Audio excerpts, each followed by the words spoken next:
had the conditions that could have supported life in the past, most specifically Mars, but possibly also Venus, and maybe some of the moons in the outer solar system have environments that would be conducive to life as we know it. But we haven't found anything yet. So that's kind of an important question for us to answer. If there is no life anywhere else, why? What made Earth so special? And if there was life somewhere else and that life died out, again, why? I really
During the first half of the 20th century in the UK, where I grew up, there was an intriguing and slightly odd collectible. And it was a series of illustrated cigarette cards that came with each box or packet of tobacco.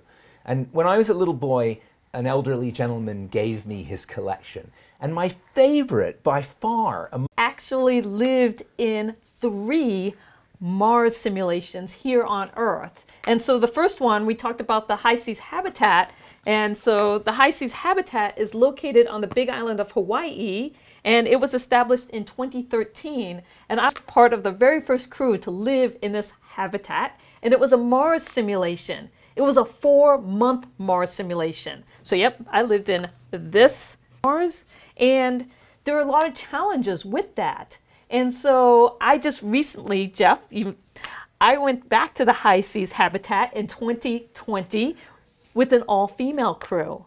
And so I lived in the high seas habitat, and this was our patch, the Sensoria mission, and just pre-COVID, right before COVID took over. And I want to give you this patch. Oh, thanks. I remember when you were there. I remember the very joyous tweet when you all emerged together. But there was some great footage posted of you living and working together in the habitat. I must say, I think it bodes fairly well for the concept of long duration spaceflight, and also and together with Rob, you're going to hear from Rod Pyle, who is an extraordinary science writer and also the editor-in-chief of Ad Astra, which is the National Space Society's official print magazine, a beautiful publication which is published quarterly. And in fact, one of the great perks of membership in the NSS is the subscription that you receive to this award-winning magazine. So if you've been intrigued with you, just one? yeah, well, one big one and some smaller bones. Yeah. You know, for thousands of years, humanity has spent a lot of time trying to figure out, to put a face on Mars, okay? And we spent a lot of time and energy making this planet a fantastic, wonderful, interesting thing. Yeah. Yeah. And then the scientists came along and kind of just messed it all thing. up. Yeah, so... Sorry. So just to sort of frame this, if I may, Carl Sagan, who's a really wonderful guy, for small creatures such as we, the vastness is bearable only through love. Isn't that nice? Yeah. It kind of gets you right there, doesn't it? Now, on the other side, we have the scientists. Cold, shriveled, calculating. And by the way, he's an engineer, but they're kind of the same thing. Yeah. So for those, we have a quote by Charles Darwin. A scientific man ought to have no wishes, no affections, a mere heart of stone. And I've known Rob for a long time, and he's exactly that. So that's why we're up here today. Actually, he's a warm, wonderful, endearing guy, but for today, he's going to have a heart of stone for us. So we're here today to talk a little about these two sides of Mars. So I'm just going to kick off with a little bit of a historical introduction. For a long time, Mars was a deity. So long before, and what associations does that bring to mind? Something you see a lot back in those days. Blood, when some saber-toothed cat would, tear apart your companion and haul them out of the cave. Fire, which is something that had been invented at some point and reminded you of that. And then with those associations came death and mayhem and war and so forth. So Mars generally wasn't a warmly regarded god, but at least he was a god. So we'll just run through a couple here. In Egypt, he was Hardashur, or Horus the Red. That made a lot of sense for them. Then in the 1600s, Galileo gets his first telescope, turns it on the heavens, looks at Mars, sees a little disk and says, hold on, this isn't a god, this is a place. This is a place in the heavens. It's another place like Earth, perhaps. And of course, the church immediately said, speak of that again and we'll tie you to a stake somewhere and set you on fire. But he did continue to push his case. And in the mid-1800s, mid to late 1800s, we had Giovanni Schiaparelli. Schiaparelli. I got that right, Schiaparelli, yeah. Thanks to the Italian menu update. And he came along with a larger telescope and started actually studying Mars. Here comes Percival Lowell. Now he's got a larger telescope. This is how we can see Mars through his telescope. Now we're getting somewhere, 24-inch scope, clear image of Mars. He goes bonkers and he starts drawing canals all over the place.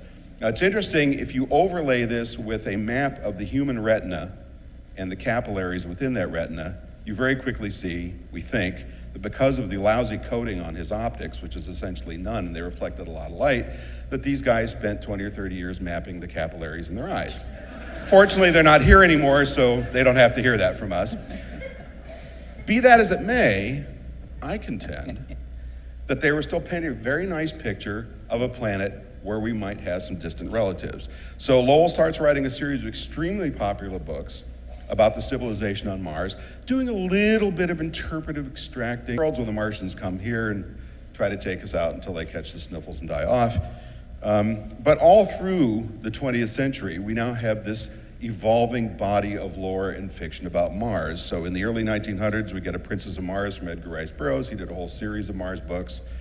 Swords, sandals, robes, beautiful women, big hunky guys. Of course, they would evolve the same way as on this planet, and that which.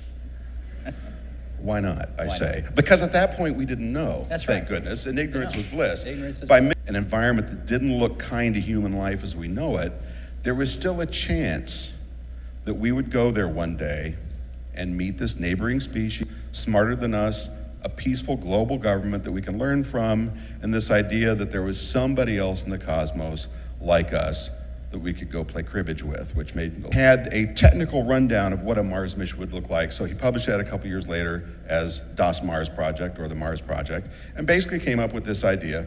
We're gonna make an armada, military style, just like a naval fleet, of ships that would go out to Mars. There's 10 of them, 3 of them are crewed, the other 7 are cargo only. And they're gonna glide to the Martian pole. Landing on the surface seemed to make sense, and he put all the pieces together. He had figured out he needed a crane to lift it back up again, take all the astronauts to unhook the wings so he could launch back as a rocket. So he figured it out. So this is the first time in human history that someone actually engineered a way to go from here to there, live there for a while, and then come. The first one was the first Mariner spacecraft that flew by. The first one was a Mars flyby in 1964, and it took a small number of pictures. 22 pictures. Very low resolution, black and white images, click, click, click, click, click, click, as it went by, and revealed laboratory in 1964. In those days, we didn't have an easy way, we didn't have digital printers or anything like that. It had to be kind of put together. So the images came down as vertical stripes, and some engineers at JPL and the radio organization group were impatient. They didn't want to wait for all this processing, this data. So that was the first close-up picture of Mars ever created with colored pencils. And it still hangs at JPL to this day. But that just, further revealed that, this wasn't, it's kind of funny looking place. It's not that interesting. Well, it's a little unfriendly, isn't it? Time. It looks an awful like that, because you go to the next slide. Yeah, look at and that. And that looks like the moon, doesn't it? Darn it. Someone painted the moon red. A bunch of craters, dull, lifeless, no canals, nothing. And for the romantics of the world, they were all bummed. The science Yet they can't prove there aren't at least for us. Okay, probably not advanced beings, because we're not seeing any radio. We're not getting any I Love Lucy reruns from Mars. That's unfortunate. But maybe there's 8-legged thoats running around like Edgar Rice Burroughs saw. You can't prove it till we get the close-up pictures. That pro went by, kaboom. Our little red planet empire was smashed to red dust. However, science does give back. So 1971, Mariner 9 goes in orbit around the planet. And what happens? You have much improved instrumentation, and you fly right into liquid lava. There's lava tubes on Mars. You can see lava flows, but lava looks very different than water. And so, you know what? Maybe there's something else going on here. So I'm losing a little ground, but could that be a canal? Sure. Thank you. Whatever you say. So it's a wandering canal, clearly confused by somebody who's been smoking something that we won't talk about. But it appears to be made by water. So at least the scientists have maybe given us back water, although there were still those arguing that this was wind erosion. Yeah. They weren't clear. They weren't that it might be a volcanic formation. Something. Yeah. Then you got this. Oh man, the solar system's largest volcano. It would span, if you plunked it in the middle of the United States, it would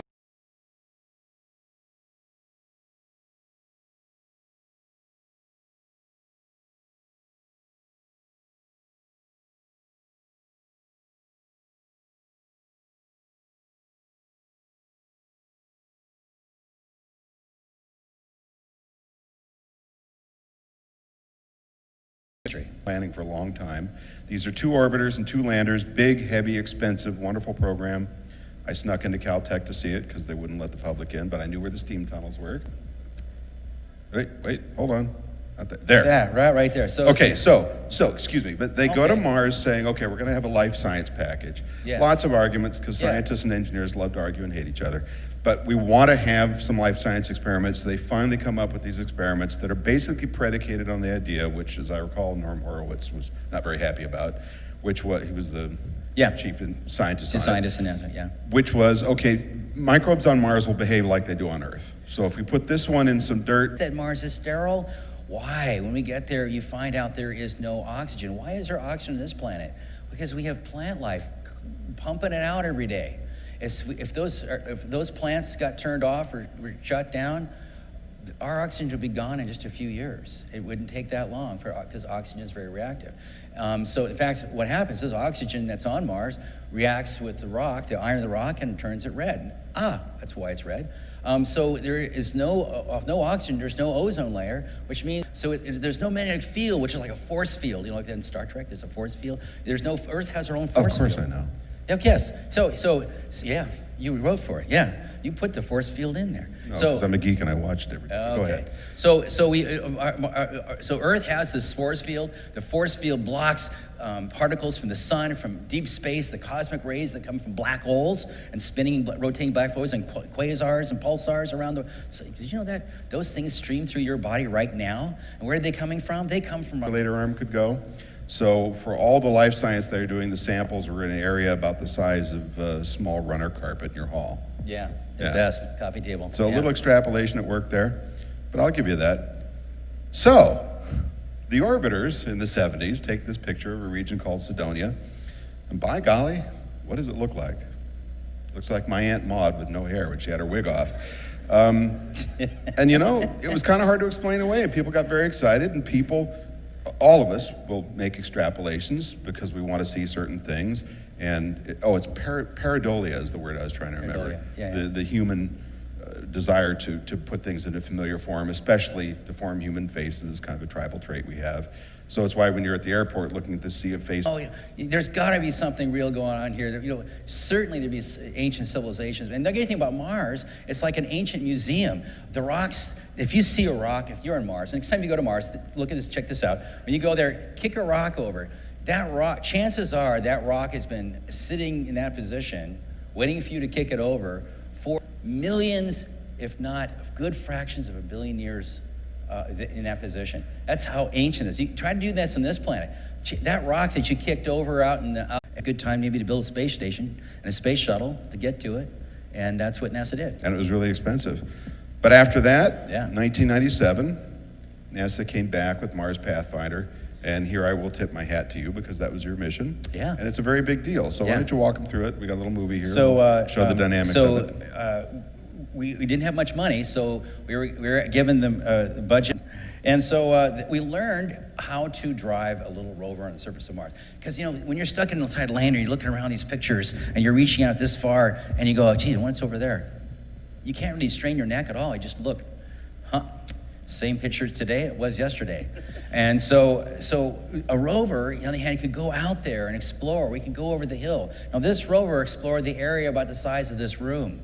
So it was just an experiment. In fact, we couldn't get that far because it had to stay within walkie-talkie. And it's very nerve-wracking. So you see us, these people jumping down, screaming and cheering. It's because I get to keep my job. I keep my job. No, it's because it's really hard, and these things are very complicated devices. 80-some pyrotechnic devices all have to work. Software has to work. Everything's automatic. It has to all work. We have to test it, and we can't test it on Earth, irritatingly enough. Because you can't.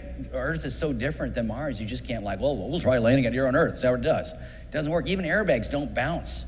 You can't. If I bounce them out here, they break. I have to take him to the world's largest vacuum chamber in Sandusky, Ohio, where the Plum Brook Station, a platform is full of bolted round rocks. And so I have to do these very special places, but it's really hard to test this stuff. So the first time we're testing it is on Mars in front of live feed to the CNN. Very nerve-wracking. So CNN, because of that, our test works. We're extraordinarily relieved that we didn't make a mistake, because if it doesn't work, it's because we screwed up.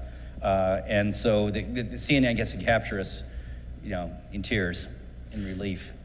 So, but most of us are used to thinking about NASA spending big dollars. We hear about the federal. How much was the toilet seat that was so famous? $5,000? Yeah. $5,000, something like that. Yeah. You hear these stories. However, there is one thing you can test on Earth, which is how to drive a rover in sand. Now, on Mars, they don't work so well because they're too slow. You need to inflate them in about a quarter of a second. And so our airbags are inflated in a quarter of a second. By the way, the airbags fit in here, they'd fit in here, but they're 17 feet high, and the whole thing bounces.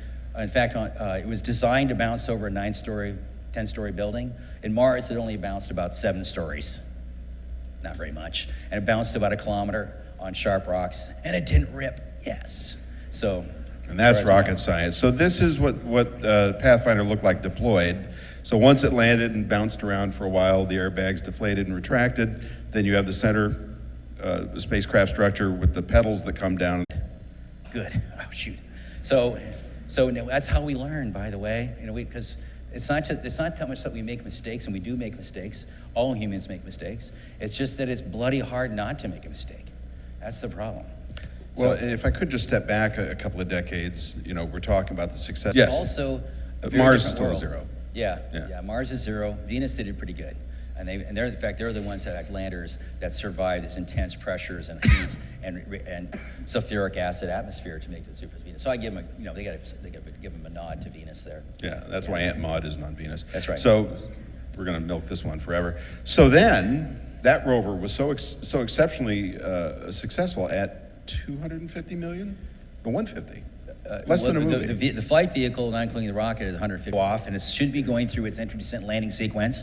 And it's supposed to land, and it's supposed to turn its antenna toward Earth and beam back a signal. So we know exactly what time that signal is supposed to be back. We're watching the countdown clock, 5, 4, 3, and we're looking for. We had radio there's a little frequency analyzer looking for the tone of the carrier signal. A single tone coming back. Ready, 5, 3, 2, 1. 2, 3. Somewhere, yeah, I know it. We aimed for Mars, and it's I don't know what happened to it. So we have many theories of about 18 failures.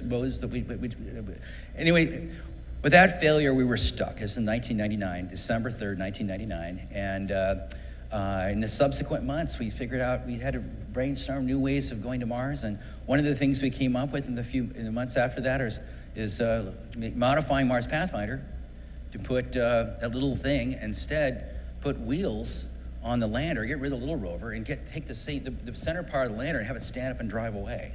And that's what this is. This is a tetrahedral shaped rover. 26 months. The launch windows are 2.5 weeks long, and if you miss that window, you have to wait 26 months. Why is that? Because you can leave Earth anytime you want and go around the sun to get to Mars orbit. But Mars may not be there when you get there. Details. So you have to wait for Mars to come all the way around 26 months later to come back around again, so they meet up in the journey. And so that's why it takes so long. So that means if you can't be late. So we had 2003, they gave us a chance to build 2 of these things, and guess what? We launched them both 3 weeks apart. They're like screaming. So we were just getting our pictures back. It was a great. Your wife's saying, "Yay, the hard part's Yay, over." Yes, you can come home now finally. Yeah, and then guess what we find? So these are roving geologists. We're not looking for life. That's what Viking did. Looking for life, we discovered, was really hard. It turns out if life is unusual, if it doesn't come up and wave in front of the camera, it's really hard to detect, especially because it's possible for us to bring life from Earth with us. And that's not a good thing. And it's really hard to sterilize your vehicle completely. So these are roving geologists.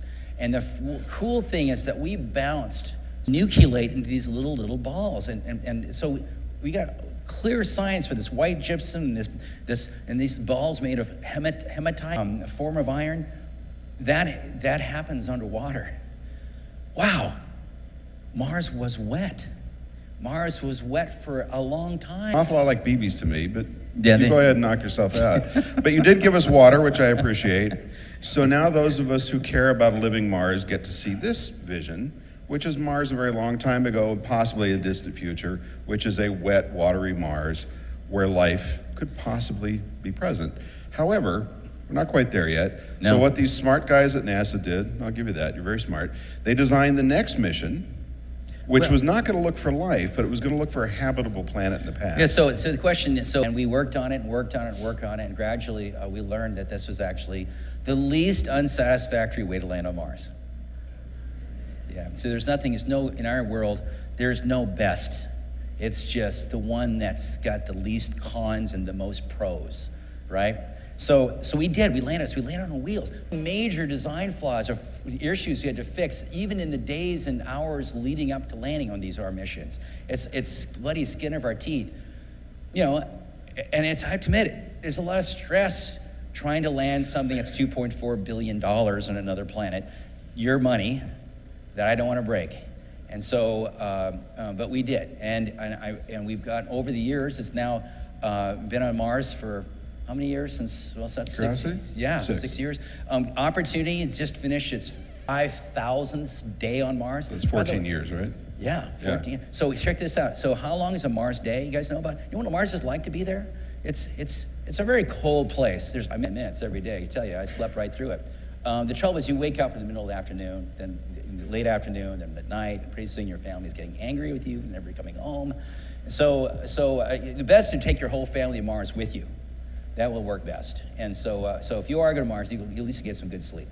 But we did do this. We explored Mars, and the cool thing about this, so we landed next to this big mountain, right? Its mountain is almost as high as Denali. It's higher than Mount Rainier in Washington State. It's a big mountain right next to us. We landed right at the base of it. We thought we'd look, and we noticed it was like made of a layer cake. And even most of our mountains aren't layer cakes. They're volcanoes, or they've been pushed up. This is like a weird layer cake. And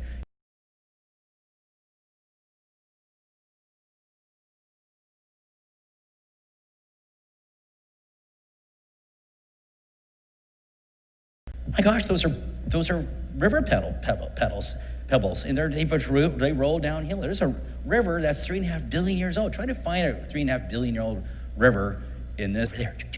So we spent about a month going over there, got over there, we drilled our drill, pulled out these dust samples, put them into our laboratories in the back of the rover, and sure enough, it was a lake. It was clay. Phyllosilicate clay. And what's more, that was not just clay, it was clay just like the ones on Earth, where it was not acid, it was fresh water, it was clear, it had a nice redox potential, so if you were a chemophile bug, you would be so happy living there. And it's room temperature, it's wonderful, there's an atmosphere. Our histories diverged incredibly.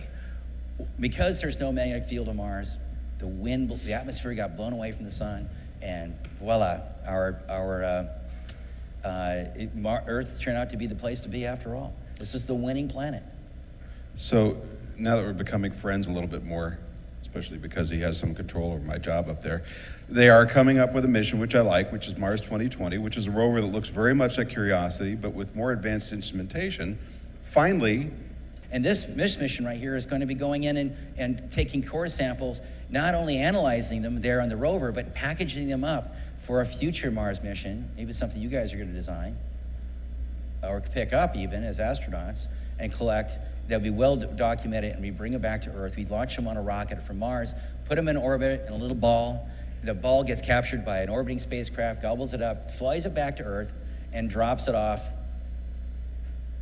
Maybe here near Des Moines? What do you guys think? Yeah, somewhere on Earth, on a parachute or something like that, just landed on Earth. and then the microbes get out and wipe out humanity and all as well. Oh, no. However, so that's the robotic bit. And he went back to NASA, and they said, okay, we'll do business with you. He went to the Air Force. They said, well, we're not really sure yet. We got this other company we're working with, and he said, if you don't start letting me bid on things, I'm going to sue you. And they said, okay, you're on. So now he's flying for them too. So he's had a great string of successes. Now he's got this big rocket, biggest thing in the American arsenal since the Saturn V, biggest thing in the world since the 80s when there was a Russian rocket that was about that size. And now we're flying very heavy payloads at about a fifth the cost of the nearest private competitor. And this means exciting things will begin happening. Now, is he going to put people on the Falcon Heavy? Well, he said he was. And then an hour after he flew it, he said, you know what? I'm not gonna. Here's Elon's city. And by the way, when von Braun wrote that science fiction book I told you about that nobody published till the 90s, the ruler of Mars, elected by a plebiscite, was named the Elon. Really? How's that one? You want to go on Coast to Coast AM radio and talk about conspiracies? Yeah. So one of the things that program will do, or probably before that, the Mars 2020 rover is going to do, is go up and look and see what kind of resources we can get from the Martian atmosphere. Yes. To make it easier to stay there and come back. It's not just samples. And build cities like that's right, because we have an experiment on board our vehicle, which is actually going to, use Mars atmosphere to create.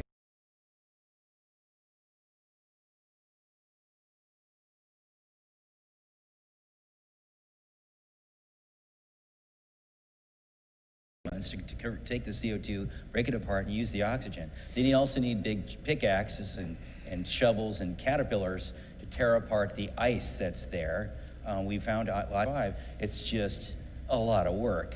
It's a lot of work. You're going to send machines up there to drive around, explore, and people to swing pickaxes and break up the ice? Pretty much it. Yeah. Okay, good. Yeah, so there's our city, which is not too far away from what I wanted, which is that.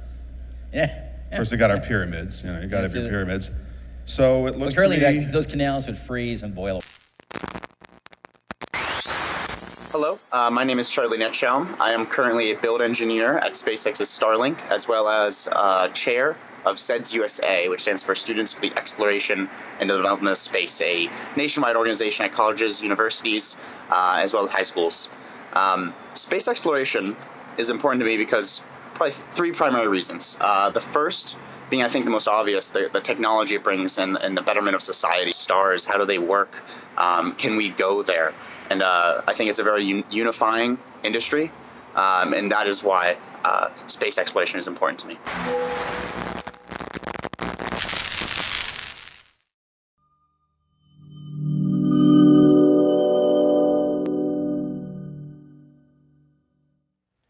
One of the things that I love about being an analog astronaut is the diversity of individuals that I get to work with all the time. Star Trek generation. How do you feel about this, Jeff? Well, it's so interesting that you mentioned Star Trek because look at Gene Roddenberry. This was 1967. Look at the wonderful portrait that he made of the future, where it's normal to have a very diverse crew, both in terms of racial origin and gender, and so we see we get a glimpse of what it could be like. And isn't it ironic that that show was done during a period of great social unrest in We talk about the future of space and where we can go as, not as an American, but as a society, as a humanity, the world coming together. Agreed. And I didn't mean to dodge your question, which is one of the most important questions of the time to me. I grew up in South London. I went to art school in Manhattan, in New York City. These are diverse, multi-culti environments. This is normal to me. And anything that doesn't embrace a genuine love of multiple cultures and all people is just wrong. And there's no point in us trying to go to space and have these lofty dreams and ideas if we can't solve our problems here and work together to achieve the great things. Because if we don't fix the problems here and if we don't learn to coexist in harmony, we are going to be doomed when we get to space, because it's a hostile environment. We're going to take our baggage with, and together, as you well know, we're much stronger. So, but I don't want it to just be a platitude. I don't want to just say, oh, we need to do better. I believe it's essential that we work together to make measurable change. It's not enough to just say on social media, yeah, I support Black Lives Matter. You need to demonstrate that. You need to participate in positive I totally things. agree. And participate, show me that you are engaged. But the thing about it is, do you think that, we're in a unique situation with COVID? Are we going to come out better? When people talk about post-COVID and going back to the way we were before. Life came back to previously polluted rivers and coastlines. It shows how resilient nature is, and it also demonstrates what a small effort is required from us as a whole to make an enormous change on Earth. And this is an opportunity that we should build on, and the lessons learned can help. And the conversation, and especially when it comes to space and space exploration, really think about that Star Trek generation and, just and equitable and just, diverse and inclusive and all the things that means in space. Well, diversity and inclusion in space are topics that are very near and dear to the heart of our next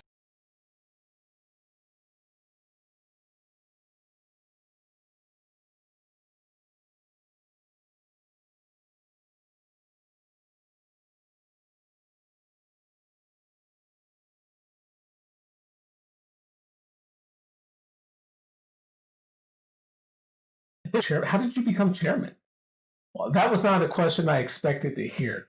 So I answered, well, I became chairman by diversity and inclusion in not only the business sector and what's happening in America, but in the space marketplace.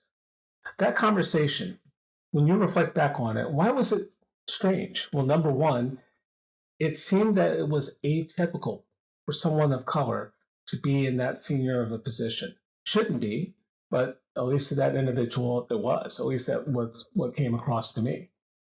The second thing is, because it's seen as a one-off place that communicate, at least to me, that diversity is not commonplace. It is not commonplace. And that presents both a challenge and an opportunity for us to do some things better. So example number one, when I say that the marketplace lacks diversity, how do I know it's a problem? Well, number one, here's one example. There is a lack of diversity when it comes to many of the bigs there, many of the big aerospace and or defense organizations, and it included a lot of the mid-size businesses. About 100 people were in the room. I know that because I happened to look at the attendee roster. Now, when I walked into the room, here's what I saw.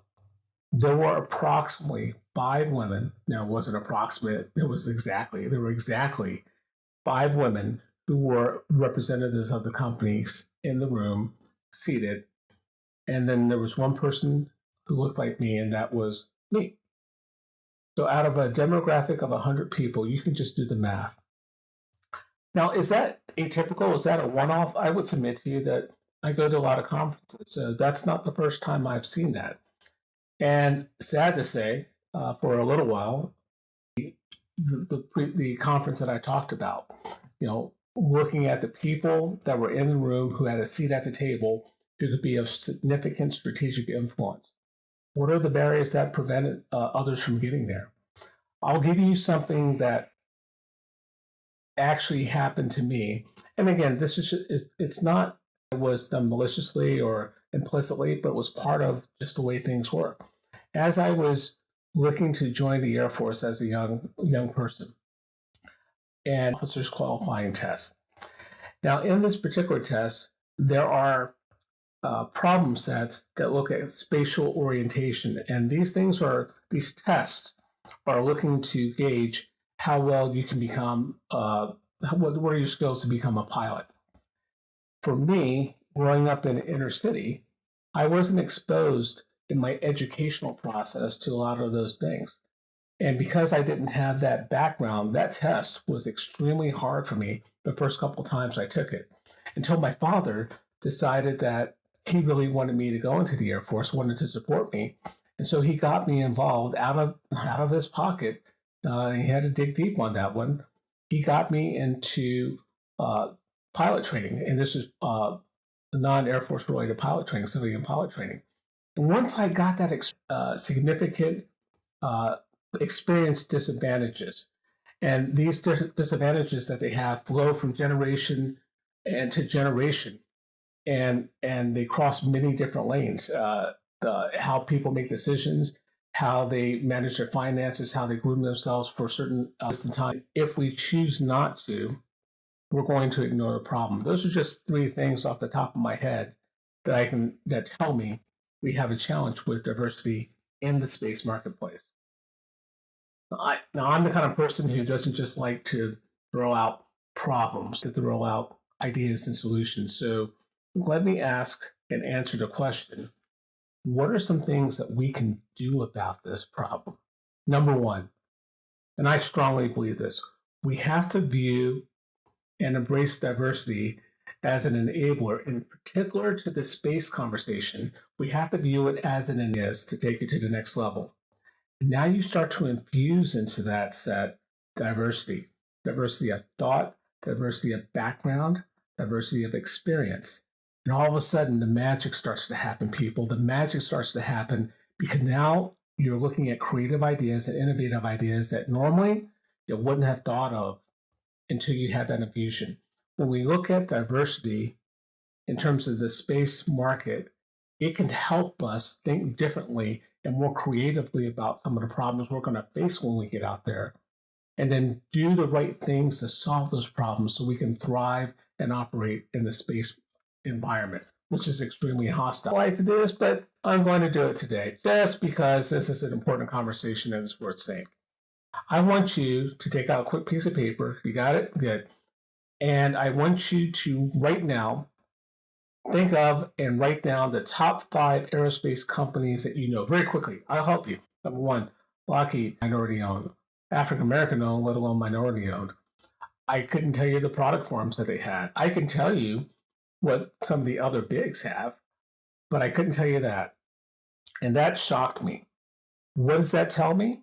Either there aren't enough of them out there to be significantly or statistically important enough to remember, which I hope is not the case, or maybe I and we need to do a better job of finding who those are and then bringing them. And while we are out there, while we are going from low Earth orbit to cislunar, to the lunar surface, to the point between the moon and Mars, and then to Mars, and then throughout the solar system, as we're looking at stepping throughout each of those pathways, The things that we learn out there that are the best of the best in terms of diversity and inclusion and how we want to bring those things to help make us better, we have to bring those things back here to Earth.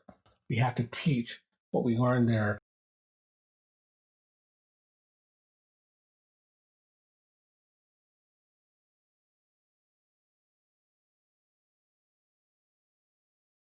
Everything I've said so far, that's a pretty heavy lift. When we talk about diversity in space, the National Space Society is one of the most important voice regarding all things space settlement in the world today. We are. It is undisputed. So how can you help? Number one, I'm going to ask you to do the following. You need to become exceptional students towards becoming knowledgeable about and understanding multinational collaboration. What are the things that we can learn from past experiences and bring those to that table? So when we're making the plans for space development for the various pathways I mentioned between low Earth orbit and intrasolar locations, we want to set the governance structures to make sure that diversity is part of that. In order to do that, you got to understand the problem. And this is why I believe, number one, you have to be exceptional students of the problem. The second thing, I wholeheartedly believe this too. It's great to have a conversation. It's extraordinary to have a conversation because at least you're talking. It's better if you have a conversation and then you engage. And so I'm going to ask you social justice you're seeing happening today. And thirdly, I want you to bring your really great ideas and, more importantly, your solutions and your voice, people, to the table.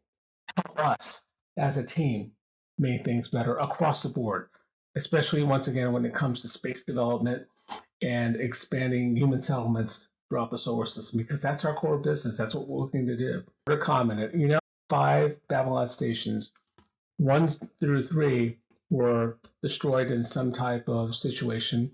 Number 4 disappeared without a trace. And now there's Babylon 5. Why Babylon 5? And the commander got this very dramatic, contemplative look. And he said, if you ask 20 people the same question, you'll get 50. Sun die out one day? And the answer is yes. When the sun dies out, we're not just going to lose the Earth. We're going to lose Marilyn Monroe. We're going to lose Jimi Hendrix. We're going to lose the Picassos. We're going to lose all the artwork. We're going to lose all of the things that have made us a great society. And when the sun burns out, if we don't stretch ourselves to go out there, then we have to ask, what's it all been for? We have an obligation. We have an obligation to go out into the stars and take the best of us when we go, the best parts of us. And so, in conclusion, what I want to tell you with that vignette is I want you to engage in this conversation about social justice, and there are a lot of other great things you're going to hear in the day in space. So I really hope that you engage here and you learn everything that's learnable. And I hope that this particular segment has been of value to you. I'm Carlton Johnson, Chairman of the Board of Governors for the National Space Society. See you on the high frontier and Ad Astra.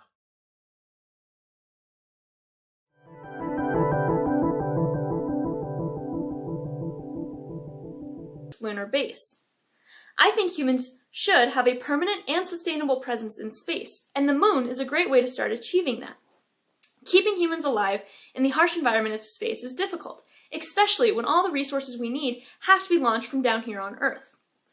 I want to use my mechanical and systems engineering background to solve this big picture problem, while also using my education in space resources to design a base that utilizes existed, lived, worked on Mars because of your experience with the analog habitats. So we've seen the model, and I think we've heard the maybe you would say PG rated version of what the experience was like. I find it particularly relevant, not just for spaceflight, for the exciting and innovative period of spaceflight that we are currently enjoying, but because the world is experiencing the COVID pandemic. So this is a time that we can learn lessons from analog astronauts, from people like yourself who have spent a long time in confined environments, figuring out how to get along well with others. So do you have some secrets that you can impart to us? Yeah, it's a good point that you bring up, because all over the world is so that we can study things like crew cohesion and how do you get along now here on Earth, so when you go to Mars, you're much more successful as a team. And so one of the big things that I learned during my 4-month study is overcoming boredom to some extent, because you're in there for 4 months. After 2 months, the novelty wears off, and every day you're still living in a bubble. And so how do you keep yourself engaged and creative and active during that time? And the thing about it that's different than COVID is that I knew when I was leaving the high seas habitat, so I could have a count in this colleagues 2 whole months. Okay, well, it's very impressive. And so the second thing is the spacesuit that you had to wear every time that you went on a, what would you call it? Extra habitat? What's the word? EVA. EVA. Yes. But it's not. But that's usually extravehicular activity. activity. And this is extra habit activity. EHA. Okay. Exactly. Right. So every time you went on an EHA, you wore your spacesuit. Did you happen to bring that spacesuit with you today for the broadcast? Of course. Of course. I mean, this is a day in space. I'm going after this. I want to blast off. Because you are an analog astronaut.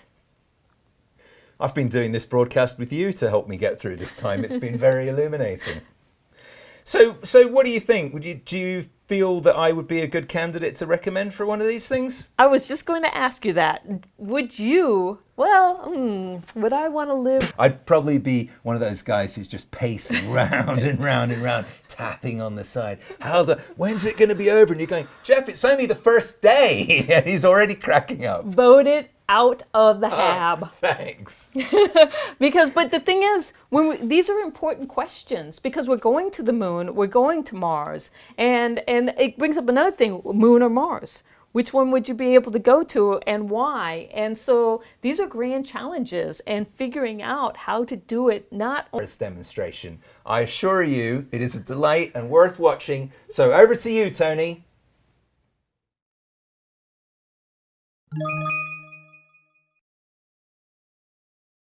I want you to imagine a machine. And this machine is a massive machine. It stands 363 feet tall. This machine weighs over 6.5 million pounds. It's got over 3 million parts. It generates so much energy that it cranks out 160 million horsepower. And what does that equal, basically? It equals 85 Hoover dams, and the amount of power those create. If you take all of the fuel in this machine and stuff it in a car that gets 30 miles to the gallon, you can drive over 20 million miles with it. That is 800 times around the Earth. And then the part of this machine where some people actually go and sit, about the size of a little Volkswagen Beetle or a Fiat. I'm talking about this, the Saturn V. This, to me, is probably the greatest, if not the most awesome machine ever built by human beings. And why am I showing you this machine? I'm showing this machine to you for 2 reasons. One, this year, REAL is an acronym, and the word SMART stands for specific, measurable, achievable, realistic, and time-based. And what that basically means is that if a goal is SMART, it's a good goal. But I've come to the conclusion that a SMART goal is just not going to work. It's not going to work because of a speech I've heard. I've heard this speech a ton of times in my life, a ton. But for whatever reason, one particular day, I heard this speech and something clicked. To accept, one we are unwilling to postpone, and one we intend to win, and the others too. He said, we choose to go to the moon. We choose to go to the moon in this decade and do the other things, not because they are easy, but because they are experience with space travel. We didn't have what many estimate to be over 80% of the technology to do it, to go to the moon. We had to invent it all. There was not a lot of funding available. It was going to require a massive amount of funding. In fact, ultimately it required over 5% of our federal budget to do this. And the support wasn't there. Gallup studies and Gallup surveys, you've heard of Gallup polls, during this time period were overwhelmingly more so against it than they were for it. In fact, Kennedy's own advisors, his own people said, this is dumb, this is political suicide, do not do this, we have other problems to deal with in the world. But he chose to do it anyway. He chose to press forward. Okay, raise them high so I can see him. Okay, I need some help. Al, will you stand up? Ladies and gentlemen, this is Al Worden, who flew to the moon, Apollo 15. Let's give him a round of applause. Al, stand right there. All right, this is proportionally about how far apart these two things were. And what NASA had to do was not just make this trip. Imagine prior to doing this, this is about how far they've gotten. Right here, 1 inch. That's the farthest we've traveled to space when Kennedy said, we're going to do this. Thank you, Al. Give Al Worden a round of applause, please. This was going to be extraordinary. This is going to require a completely different goal paradigm to pull this off. And not concepts. We always want to do stuff, but then actually doing it is something entirely different. This was an honest goal. And if you want to achieve something that's extraordinary, it's got to be honest. This was at Kennedy's core. Now, granted, it was a political goal for him. Honestly, I don't believe Kennedy wanted to go to the moon at all. I think it was just his way of being the Russian them. And I am fully 100% convinced that this was at every one of their core, too. Because once they got in and drank the Kool-Aid, so to speak, they were all in.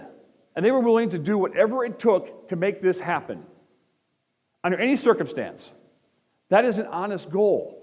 If you want to lose weight and you're honest about it, it's an honest goal, then you have to change your behavior patterns.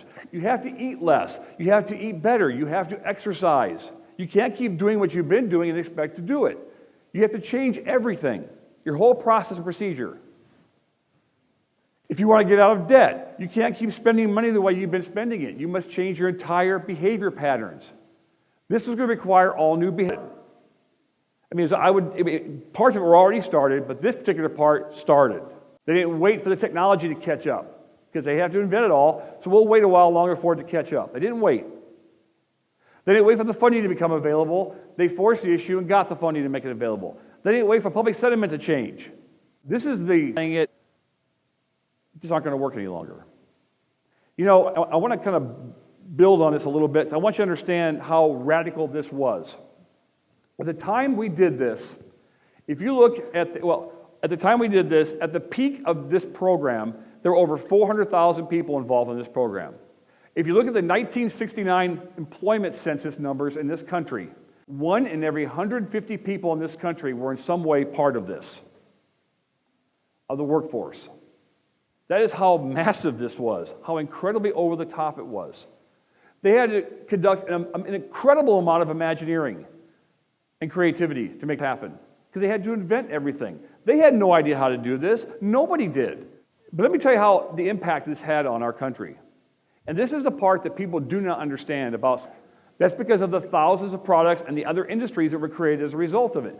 Things like the microwave oven you put that Hot Pocket in this morning before you came to class.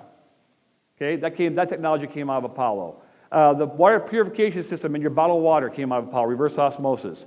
If you're in healthcare, kidney dialysis came out of Apollo. CAT scan machines, MRI machines came out of Apollo. Intel was spun off out of Apollo. Can you imagine our country today without Intel and all the chips it generates, it cranks out for our smartphone? PCs didn't exist. They all had to use their minds. They used these slide rules, these little mechanical analog calculators, I call them, they're just like plastic things that slid and you did your math on a slide rule. And they used their brain and pencils and paper.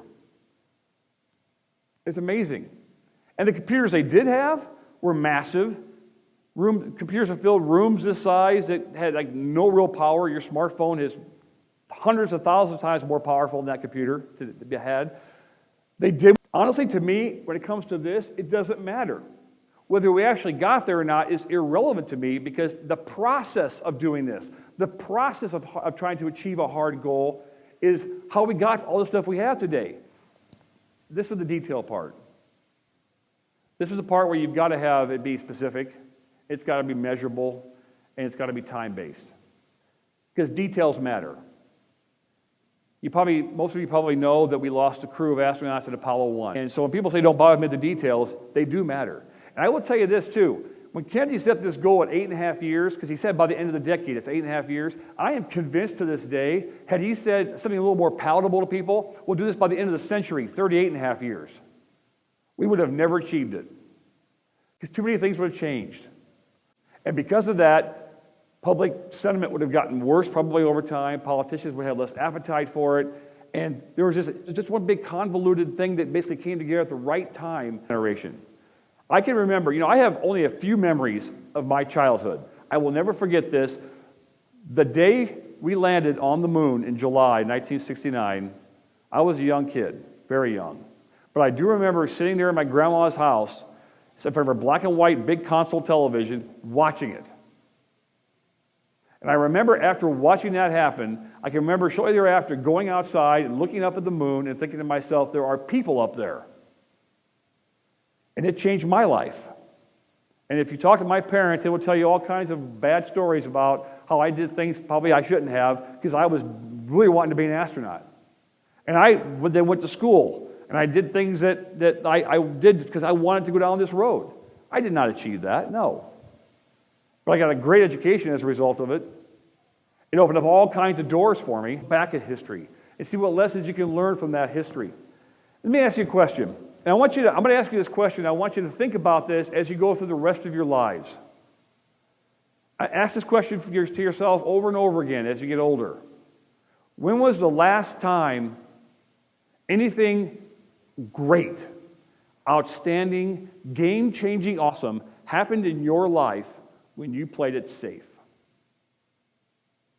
And keep asking that question. Our greatest accomplishments in life are not easy. They are very difficult. They are hard. They require intense focus, tenacity, and effort.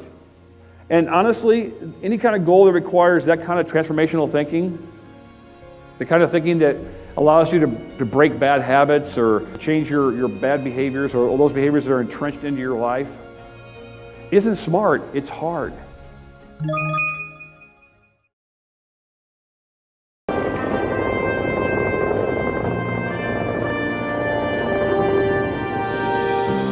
From Dr. Anthony Poston, the author of Imagine.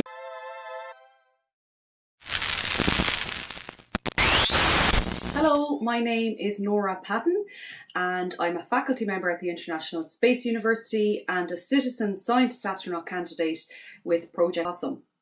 My goal is to use my career in space to pave the way for others to follow. I have been privileged enough over the years to study design experiments that have been tested on microgravity flights, which is a pretty incredible opportunity for teenagers. So yes, someday in the very near future, I plan to go to space myself, and I really hope that many young people in Ireland get to witness this and realise that sometimes the impossible actually is possible.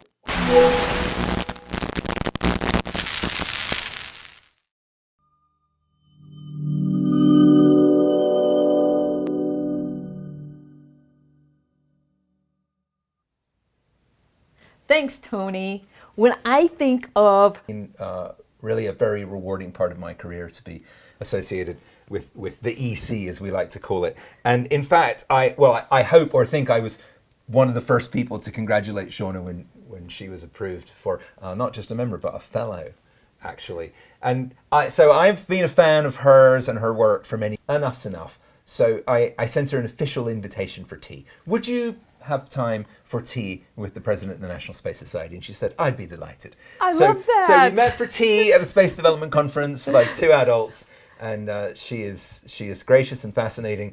And I was I was thrilled to discover that that her home city is Edmonton in Canada, which is my favorite city in Canada. So I said, "Oh, you live in my favorite city?" And she goes, "It is?" And I said, "Yes, I have a great affection for Edmonton. We were based there a couple of times, and we were filming Meteorite Men episodes."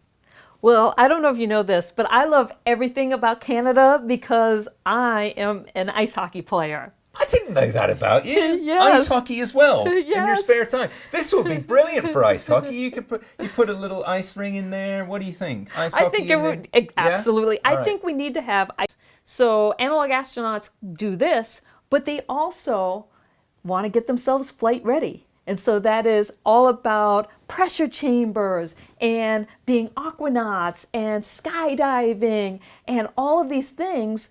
But it's also about top physical shape, mentally, emotionally, all of those things being stable. And that's what Dr. Shauna Pandya does. And so she's going to talk to us about medicine on the moon, Mars, and beyond. Shauna Pandya, and I'm a physician in general practice and ER up in Canada. I'm also the director of the International Institute of Astronautical Sciences and Project Possum, and I'm also the lead instructor for operational space medicine within these two organizations, as scientist astronaut candidate with both of these organizations, as well as an aquanaut and a NSS member for the past 5 years. I've also been the track chair for the International Space Development Conference's Launchpad track during these past 5 years. I have previously conducted research at NASA's Johnson Space Center in aerospace medicine, as well as the high as you possibly could, just to see what would happen.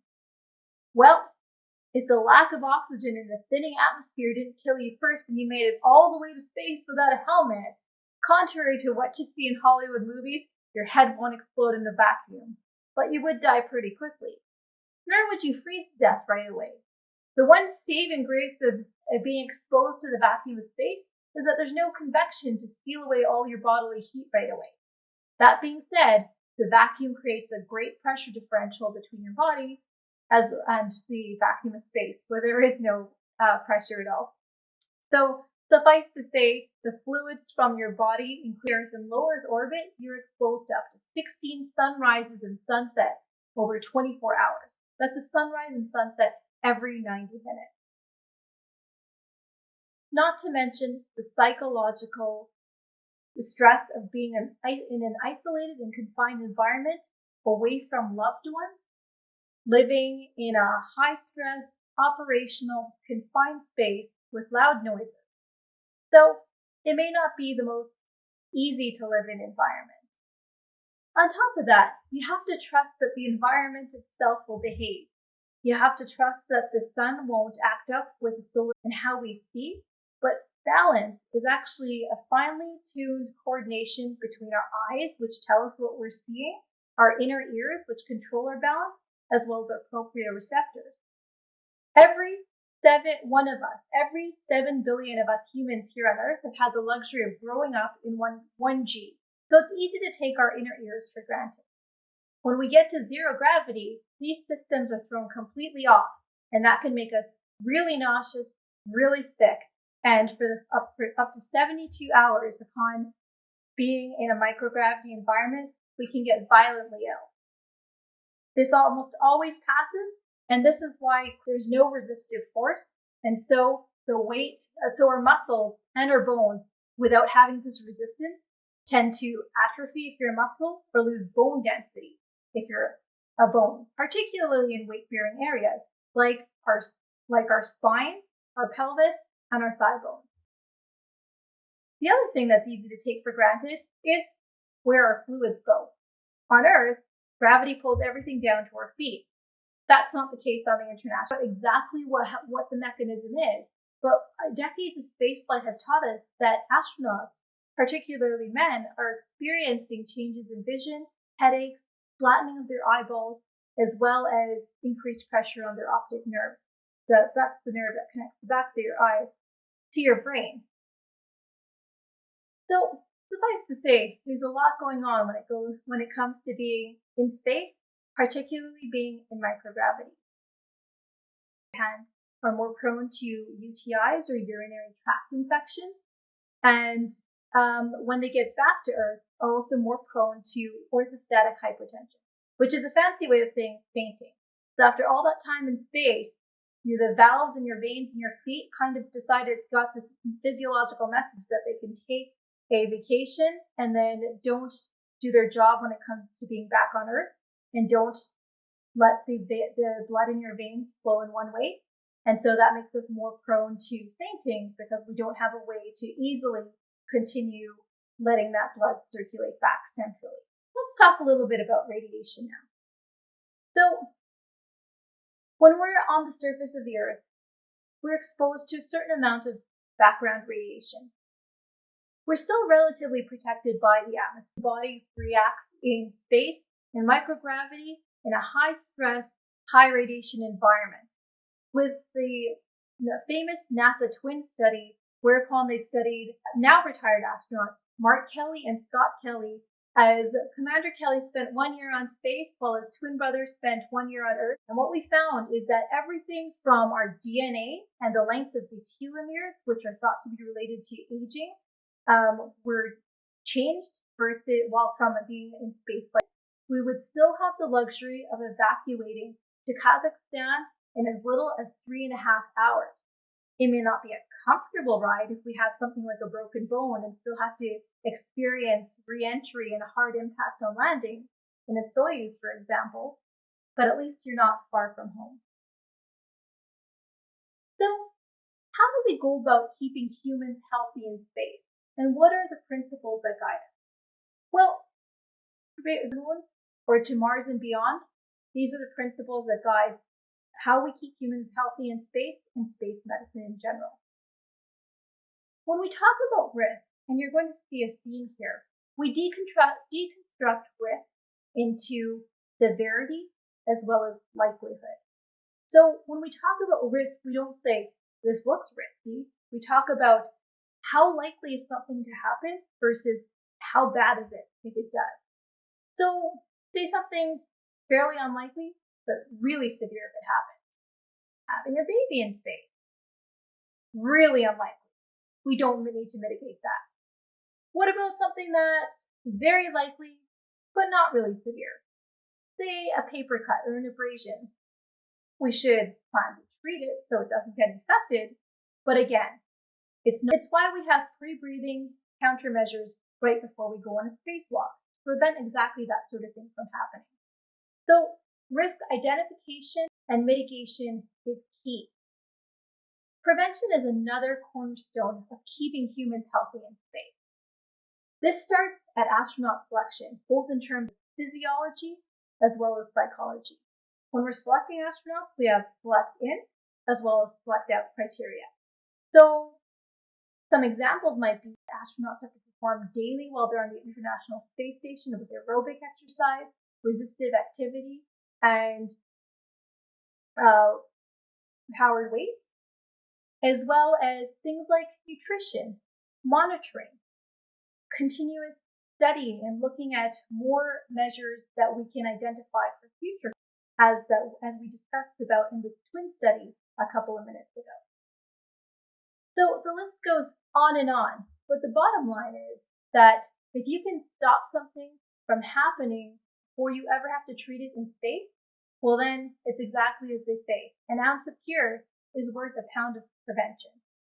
Speaking of which, the environmental maintenance system is everything that just keeps the environment habitable, from temperature to moisture to atmospheric control. It's our life support system. The countermeasure system we alluded to when we talked about exercise.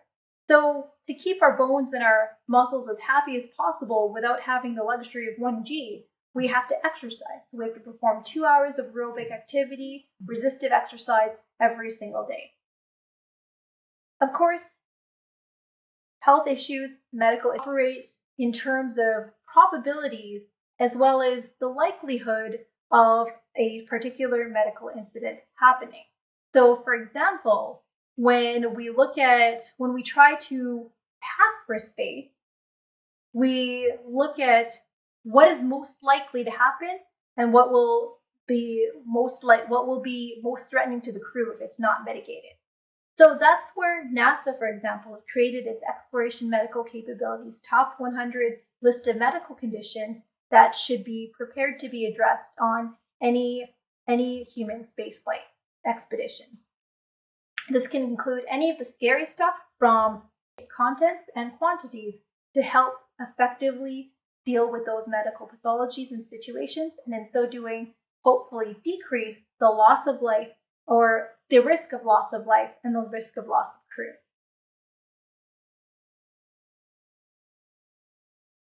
So to summarize, we've said several key things so far. First of all, space is trying to kill you. Second of all, it takes a lot to keep humans happy and healthy, and not just surviving, but thriving. Any medication that we need to bring with us need to have a long shelf life, and ideally, if we're talking about antibiotics, for example, the same antibiotic could be used for, say, a skin infection as well as a urinary tract infection. Whereas, taking a ridiculous example, it makes less sense to bring something like surgical forceps that would be used in case of a difficult delivery because you just don't expect it to happen, and the likelihood is very low of that happening on the International Space Station. NASA and the international community have plans to return to the moon with the Artemis missions. As early as 2024, the next woman and the first woman and the next American man could lay boots on the lunar surface. In tandem, the European Space Agency has announced plans for a moon village. The Canadian Space Agency has very straightforwardly come out that they would like to take the lead in operational space medicine for the moon, Mars, and beyond. So I think it's pretty apparent that we have plans and ambitions to literally shoot for the stars as well as land on the moon. All of this is really neat. We talked a little bit earlier about space radiation and the challenges it poses. At least on the International Space Station within the confines of the Van Allen belts, we have that protection from stronger forms of ionizing and radiation, such as solar particle events. NASA has a whole human research roadmap of even more stuff that can happen to us in long duration or exploration class missions. This includes everything from crew dynamics to performance, to interfacing with robots and computers, to the risk of radiation, to psychology, to simply losing our skills on a long duration mission. Taken with that, the round way conversation. So not ideally convenient. What does that mean for medicine, for example? It means that we have to bring our procedures with us, we have to bring our training with us, and we can't necessarily rely on help. By the time you get out, there's no talk or thought of evacuation being a viable option. So, here's my question to you. You're the crew doctor, you're packing for Mars. What do you pack, and how do you do it? So, we've talked about the challenges of keeping humans healthy and also how we might keep them healthy, as well as our constraints when it comes to design, mass, space, cost. But let's look at the other end of the spectrum. Isolation isn't an option yet, but it does beg the question, what if we not just provided the standard of care of health that we would accept on Earth, which is exactly what we should be aspiring towards, but what if we leverage technology to surpass that and create a new, better standard of care? And to that, I say we should look towards science fiction. So, what if we were able to mitigate the bone density and muscle atrophy problem by borrowing on rotating space to a place like Mars for all the reasons we've talked about today is just too dangerous, and sent either a holograph or an avatar?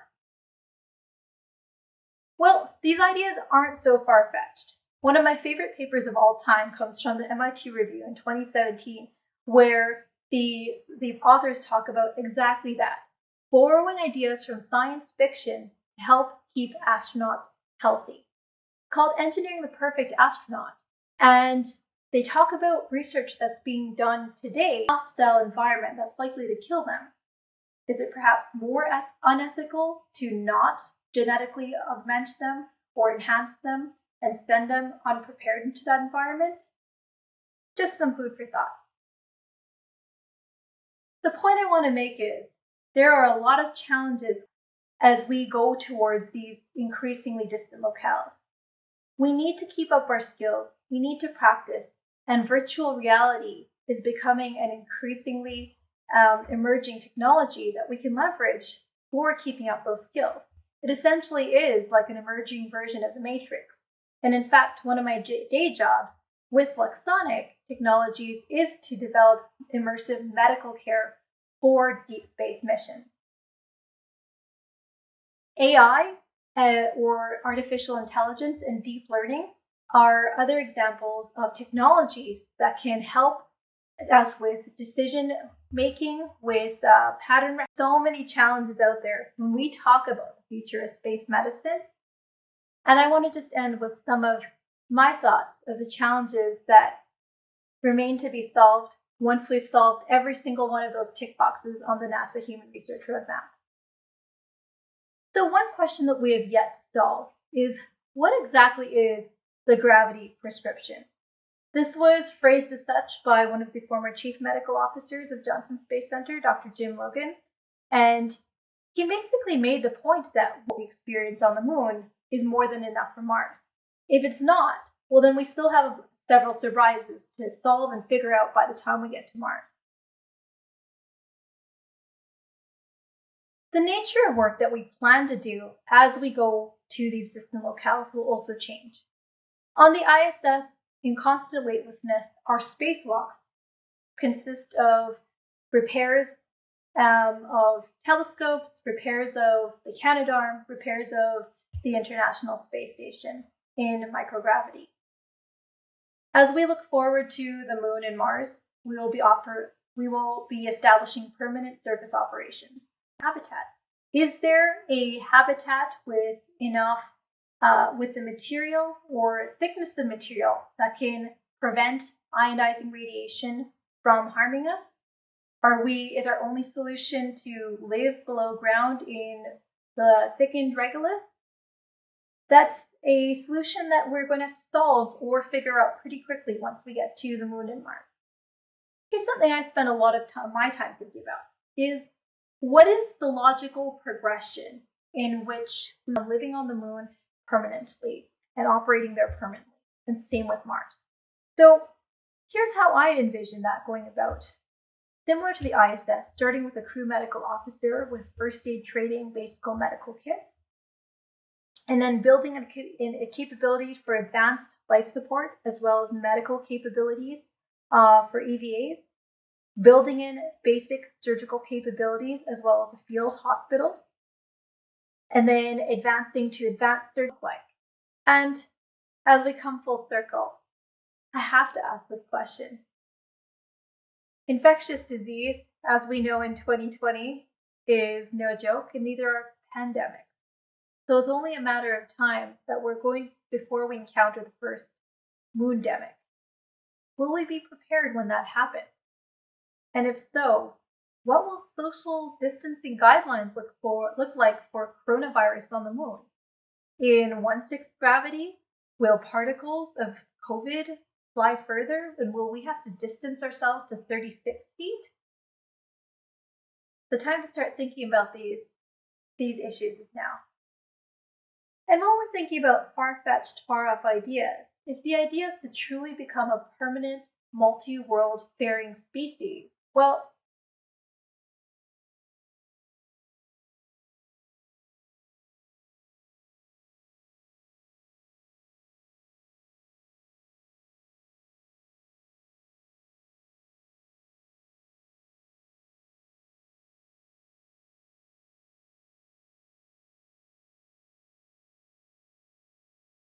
Pow, pow, pow. Greetings and salutations from beautiful downtown Sherman Oaks, Los Angeles, California, where I am the host of Mike Mongo's Astronaut Adventures, the author of Mike Mongo's Astronaut Instruction Manual for Preteens, and making a television series about the first kids in space right now here in Los Angeles. And I am very happy to be addressing the members and supporters of the National Space Society and people who would ordinarily, I would ordinarily see at the International Space Development Conference, which sadly this year was canceled because of the quarantine. So the reason I even have the YouTube studio that I've created, he found, when they at NASA found challenges that they wanted students to put an eye to, they would present the challenges to students without telling them that it was difficult, like asteroid mining, for instance. And the students would go and solve the problems without knowing that it was difficult and come back with answers that were remarkable. Give them tools to handle it every day, one day at a time, until they get to the place they want to go to. And the place they want to go to is space. And the reason that I encourage them to go to space is because I believe, after working for 15 years as a space science professional, that as an astronaut teacher, that we can solve all the challenges we face on Earth by solving for space. We can solve for health, we can solve for energy, we can solve for inclusion, we can solve for equity, we can solve for the illusion of scarcity by solving for space. And I don't know anything better than that. And I want to say thank you to the NSS, to the Board of Governors, to the Board of Advisors, to the chairs.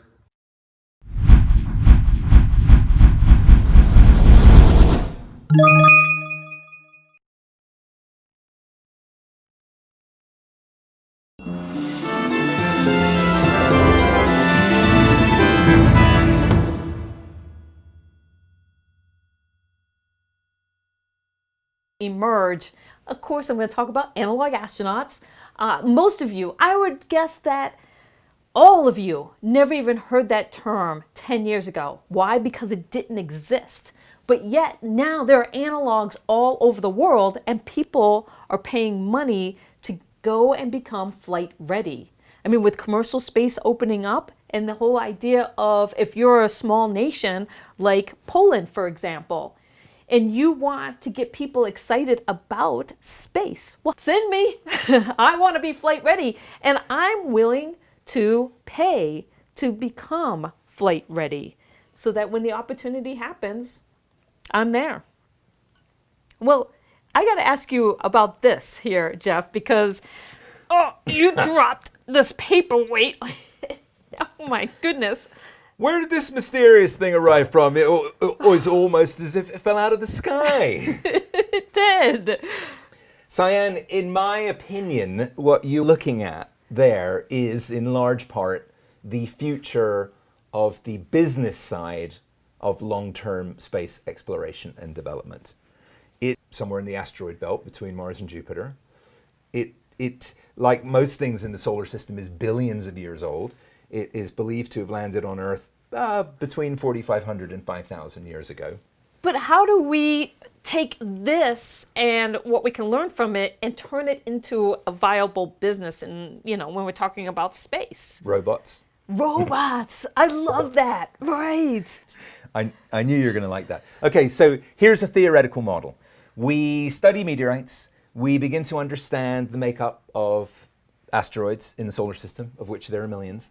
And then we send robot ships to select asteroids that are very good.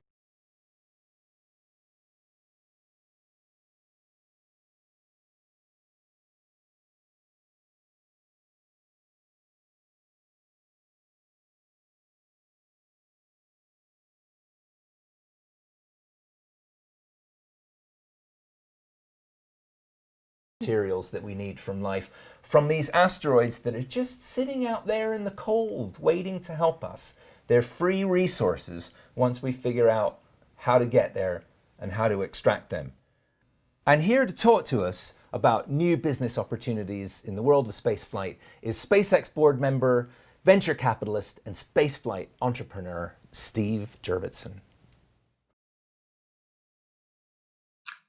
Well, thank you to the National Space Society for putting on such a fantastic day of speakers. I'm finishing up a line that starts with incredible Apollo astronauts and business leaders and space practitioners. And I can't tell you how honored I am to be part of this ceremony today. I'm going to be sharing some of the ideas of a new day in new space, the business aspects of what we've been seeing and where we see the space industry going. We are surrounded by artifacts like this full couch, with translation control assemblies and joysticks from the Apollo era, artifacts from the Russian and Apollo space program, contemporary elements. So there's a piece of every lunar module that's been to the moon, et cetera. So you can tell I'm a real space nut at my core. I've in fact turned the entire office into a space museum. So you might ask, well, how did I get here? How did this come to be? And let me just share a couple things for context. One is I was a geek from early on. I grew up in Texas and went to Johnson Space Center for Space Camp, the obligatory embarrassing photos of my youth. But I've also strangely been launching amateur rockets for 17 years now with my son, supersonic big things out in the desert. This is actually an O motor, something that's used as a cruise missile booster that we flew most recently. And I've also been an evangelist for rocketry, both as a hobby. There were some problems with every one of these proposals. The cost of launch was very high, so it became a capital-intensive business. The customer sets in many cases were government or government programs, which are unpredictable before they happen. And perhaps most insidious of all, for many of the entrepreneurs out there, they didn't know what their launch costs would actually be. They knew they would be high, but they were negotiations that took place in dark rooms.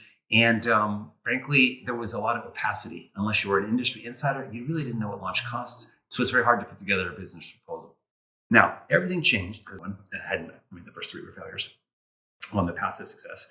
And we saw everything changing. So we invested in that. I joined the board. And it's like night and day. Obviously, the lowering cost of launch, not just by SpaceX, but its competitors having to follow suit. The sense of hopefulness in the engineering ranks and young people everywhere, realizing that it's not sort of like it used to be. In fact, and we'll make more points about this later, that the business case for space is a lot more exciting than the government case for space. Now, that's not to say the government isn't the major customer. But when something like launch can be provided by a business for the government customer, that's a much healthier place to be than fixed price, cost plus contracts, where you, in the old ways of doing things, were like a handful, less than 5. It's been a pretty dramatic change. And in fact, in some sectors like small sat launch vehicles, now 145 different venture-backed startups all going after the same prize, a smaller, lower cost launch vehicle for small satellites. It's unlike anything I've ever seen before.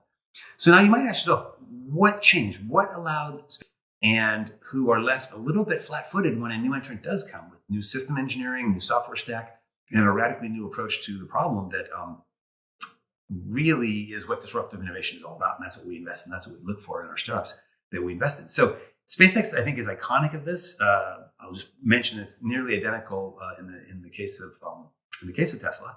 And in both cases, it's really all about system engineering and software. System engineering in the sense that it's not a patented thing, right? It's not like a single transistor or circuit or thing that you would frankly patent that makes the difference. In fact, Tesla has open sourced patents and SpaceX famously has none.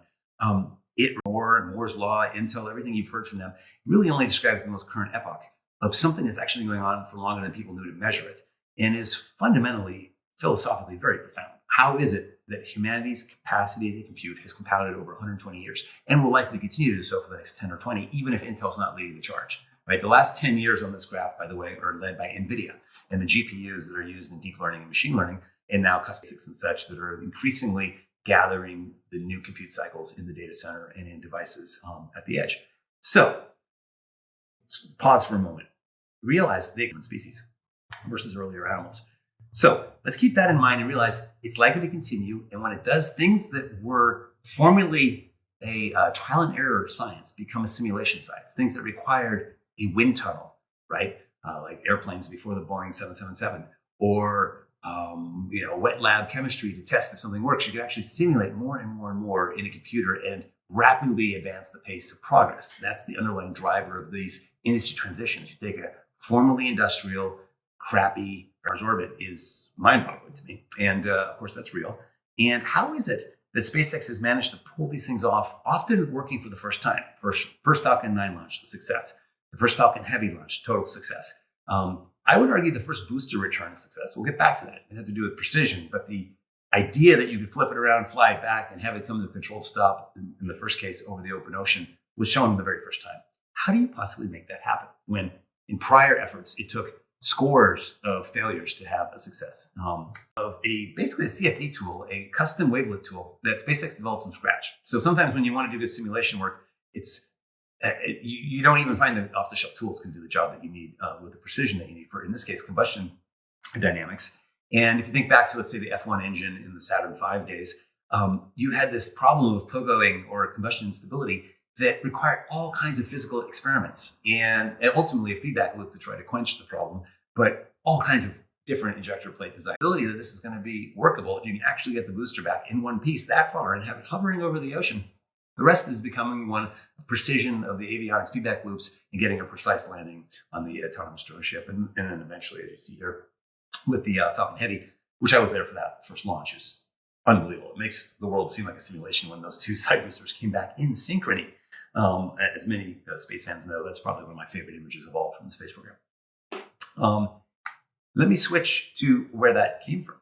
Actually, as you see here, with the Falcon Heavy, which I was there for that first launch, is unbelievable. It makes the world seem like a simulation when those two side boosters came back in synchrony. As many space fans know, that's probably one of my favorite images of all from the space program. Let me switch to where that came from. I was out there in Texas when F9R blew up. That was astounding. And the days of vertical takeoff and landing tests here, the Grasshopper test vehicle that you can see, were really ones where people fit publicly. I found that kind of unusual. And then I read the very next line from Arthur Clarke in this foreword. He said, "When I wrote these words, in July 1969, Apollo 11 was on its way to the moon." So he knew, and certain forward-looking thinkers knew, this is the key to unlocking space exploration. The next, well, what's the effect of that? It's hard to read the color, and it's on purpose. The only point I want to draw from this slide is the dark blue bottom bar and band, which is the United States market share of commercial launch. Now, the reason commercial launch is so relevant is this is where customers have a choice. They're not beholden to launch with only their domestic provider. Let's say if you're in Russia, you're going to launch on a Russian vehicle. If you're launching a Russian military satellite, you're not going to ship it over to the United States, and so on. So it's really the commercial market. And we had in the United States 100% market share in 1980. U.S. customers, there were plenty of U.S. customers flying commercial satellites for cable television and a bunch of transponders for telecom. And none of them there was nothing the U.S. had to offer that was competitive. Now, in the not too distant future, as many of you know, Starship should lower this another 100-fold. Based on the forecast that Elon has put out, we're talking getting down in the order of $10, not $10,000, but $10 a kilogram to low Earth orbit, maybe 10 times that to Mars, the surface of Mars. So now, the earlier comparison was a GTO. This is a dramatic change still. If people thought this has been an industry that's gone through profound change, imagine how profound that will be to have another 10 or 100x further cost reduction. This opens up entirely new markets and opportunities. Well, make on Mars, so the switch and the huge investment in methane engines was also driven by that desire to get to Mars. So to recap, having a bold vision of how the world should be or inevitably will be, and then changing back to the present, I think is the secret about Tesla and SpaceX for how you can make meaningful change today, iterating with customers today, but with a prize and a goal that motivates your employees like nothing else. I think is motivating engineers and folks throughout the space industry. So what are some of the downstream effects? Well, look at this. 5x increase in the number of satellites launched in the last 5 years since SpaceX ended. These were by Planet Labs, mostly in the area of remote sensing or Earth observation. It's been a phenomenal growth, 5x in 5 years. And if I had the graph going back, it wouldn't be so dramatic looking back in the back years. So that's been the sort of the first obvious beneficiary. If you lower the cost of access to space, you can have a proliferation of applications, if you will, in space. Everything from Earth observation, better GPS systems, better all kinds of imaging systems, frankly, better broadband data, as we'll soon be talking about. And that's analogous, in a sense, to the fiber build out to the internet. That before, if internet access was expensive, you wouldn't have all these cloud services. Once you had fiber build out and access proliferating for the lucky ones, you have this proliferation of and they've now gone through many engineering builds. There was a time when they were actually coming out with a new physical design of the hardware every 2 months, and of course the software stack more rapidly still. Now, some of you may know this, the scale difference is immense. We heard of the ISS and 2 of the Planet Labs satellites coming out in the early days. And what they basically realized is by dramatically lowering the cost and complexity and flying closer to Earth, after the fact, you don't have to know ahead of time with the sales team where you're going to point your birds, you just take everything. And you get this incredible picture of Earth. I don't know if you can see this, but basically the amount of imagery is going up and up and up as they launch more satellites. And you can do things that weren't possible before. Like if you're imaging the same place every single day, you can discover refugee camps and other changes to Earth. You'll have a before and tracking oil well development or new housing starts, or what a ship looks like when it's doing illegal fishing in the sea and doing, dragging nets along the bottom, all of which they've done. And you can use machine learning to count things and to annotate things. So they can count every tree on Earth every day. It's an interesting environmental movement step. Or in this case, in my neighborhood. So as we zoom out here for a moment, it's disorienting as you see the huge, vast, unroaded area of America. And you can see in the red blurs here where the concentration is. Sahara, very little. Europe, incredible concentration in India and China, almost nothing going on in Russia in contrast. And again, imagine that this data is gathered daily. Now, why now? So Planet Labs and the Earth observation companies that sort of I think Planet Labs really led the small sat revolution that we now see all over the place. It was enabled by several things: cheaper access to space, SpaceX and others, ride sharing, what have you, the simulation tools. The first Planet Labs satellite worked the first time. There was a airplane test on the Earth before they flew it, but their first attempt to take a photo was beautiful in the Pacific Northwest. You simplify the hardware as much as possible. So every control board in a SpaceX rocket is a similar FPGA system because it's fast enough to do the control systems you need, whether it's stage separation or controlling various things, actuators all over the rocket. Use the same basic building block over and over again and make it a software exercise, of course, for changing and adding value over time. This is true software-defined radios. It just goes on and on. It becomes, again, a software layer. And that's why, by the way, the most important recruiting bottlenecks for many of these companies' growth is on the software side. It also is the case that you can, which, by the way, let me go back for a second. That's an important point. If you just use today's hardware, again, imagine that a satellite's capacity to do interesting things will also pivot on its computational power. Can it do pattern recognition in satellite? Can it do image processing in satellite? If you use the latest and greatest off-the-shelf chips today versus something that's flight-proven, rad-hard, 10 years old, a 10-year gap in Moore's law, 2 to the 10th power, is 1,024x. In other words, if you just use today's chips, you will have 1,000x advantage over someone who's locked in the 10-year-old technology. And if they're trying to make their satellite last 20 years, on average, the satellite that's flying is quite ancient. So in fact, when you look at the Mars Curiosity rover, the Sky Crane, all this incredible technology, it is a 2 megapixel camera because it was a 2004, it's almost religious or spiritual for the astronauts who have experienced it. It's the speed. And that speed relates to altitude, of course, but it's not that different, frankly, if you're 17 miles up, 50 miles up, 62 miles up. They all look the same. I hate to tell you. Having flown rockets and seen tons of video footage from 100,000 feet up, it looks just like that. The blackness of space, the thin blue line of the atmosphere, and what you see below, pretty much where you launched from. So unfortunately, all the suborbital tourist stuff coming up, let's say you launch out of the New Mexico spaceport, you'll see a part of New Mexico. That's it for the Earth. So just keep that in mind. Suborbital tourism, it's a hop. You'll see where you came from. Very different from orbital. And I think the extras, unlike Apollo, unlike the space shuttle, it's not like you have to go through this life dedication to become an astronaut, like, maybe join the Air Force or dedicate your life to getting a PhD in Rendezvous, like Buzz did, the speaker earlier today. You could just be anybody and have earned enough money to take a flight. Now today, I'll admit, it's only for the super rich.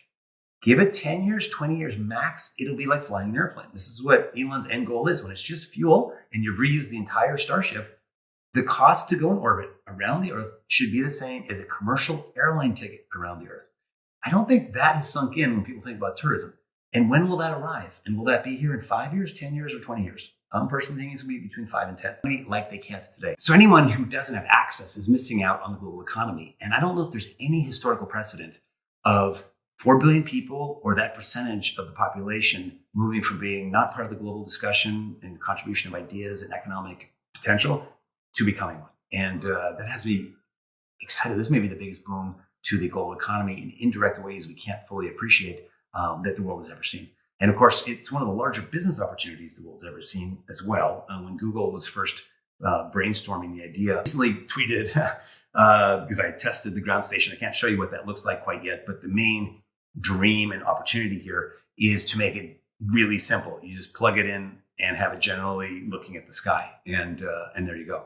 The thing that makes, by the way, this generation of satellite broadband possible is phased array antenna.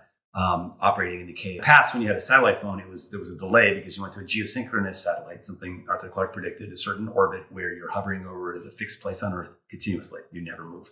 Whenever you fly close to Earth, there's no way to avoid that you're going to be in orbit relative to a ground position. So by being close, you lower latency dramatically, but you are in movement. So you have to have a network. You have to have thousands of satellites up to have continuous coverage, to always have one overhead. And so the ground station will be, handing off from one connection to another continuously, invisibly, of course, and making this product possible. In the nonprofit world, I've been a supporter of B612 for a while now, and we now have enough, thanks to Moore's Law, computational capacity to run these enormously complex Monte Carlo simulations for all newer red dots as a percentage of the total number of dots. And this is a snapshot in time. There's certain green ones that haven't hit Earth yet, and Earth will have moved by the time they are. And the other ones have swung around and have been affected by Earth's gravitational effect by having come just before Earth came in front. So that's why you see this interesting pattern in where the green dots are. Make a long story short, a permanent lunar base, so a permanent human settlement on the moon, should be less than $3 billion. Is that the cost of a permanent lunar base, so a permanent human settlement on the moon, should be less than $3 billion. Now, that is much less than any prior government-funded study has come up with. And it was basically a simple analysis of bringing a lot of NASA people together, a lot of space people together from both commercial and non-commercial sectors, and say, okay, what is the current cost of launch? Using today's cost from SpaceX, not some historical cost. And it's pretty amazing. Chris Hadfield, the astronaut, is the chair of that endeavor. And it sort of seems to me much more likely that some business words in the opening of Pyle's book, Space 2.0.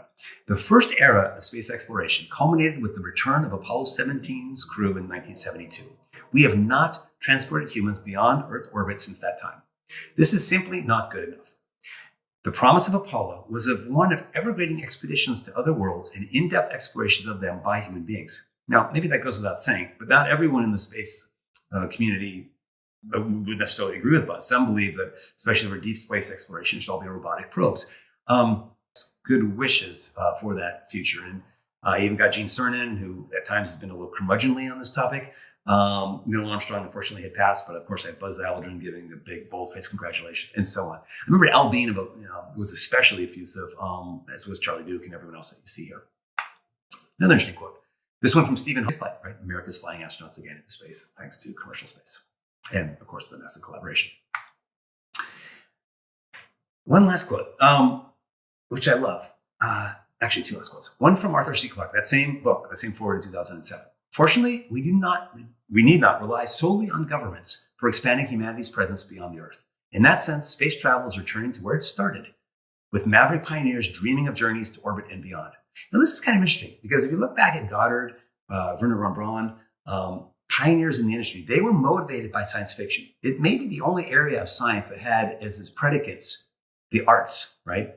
Movies and books and films about the possibility of space travel before anyone had actually done it or even knew whether, for example, rockets would work in a vacuum, which was debated in the early days. So as the science fiction intersection with space is relevant in that many of the dreams may look back on Apollo and the missions that are yet to come as one great age of space exploration. But in my mind's eye, it's a slow dissolve from memory to anticipation, from what has been to what will be, from dream to dream. I literally just got chills and goosebumps. Every time I read this, that has that effect on me. I love that. It's slow dissolve from dream to dream. So let me say thank you. Let me end with this image of Dragon currently at station. Breathtaking image from NASA. And say thank you for the National Space Society for being a believer in this possibility for so many years back when it was more of a crazy idea than it is today. Everything that changes the world for the better, everything that is meaningful and disruptive change, because those are synonymous in my opinion, because if you're not changing something, it's not meaningful. It's like business as usual. Every meaningful change is regarded as crazy in the early days. Before someone shows that it can be done, it is ridiculed by the majority. This is true for simple ideas like Skype or Google or Hotmail in the internet domain. I promise you the majority of investors thought they were dumb ideas.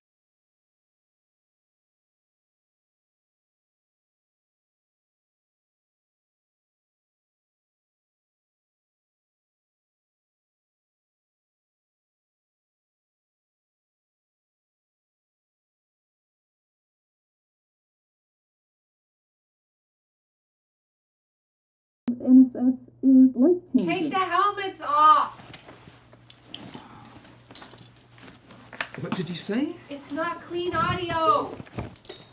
Oh, I didn't really think that through. I guess that's probably just one more thing that we'll have to deal with in space, isn't it? Not being able to talk to each other. Oh, your earring getting caught. Oh well. So, I don't know, where were we? Oh, Day in Space. Well, we hope that you have enjoyed our broadcast on behalf of the National Space Society. I should like to thank my wonderfully talented and vivacious co-host, Dr. Cyan Proctor, for being part of this venture. It's been a real pleasure being here, chatting with you, Jeff. Well, thank and you. of course, everybody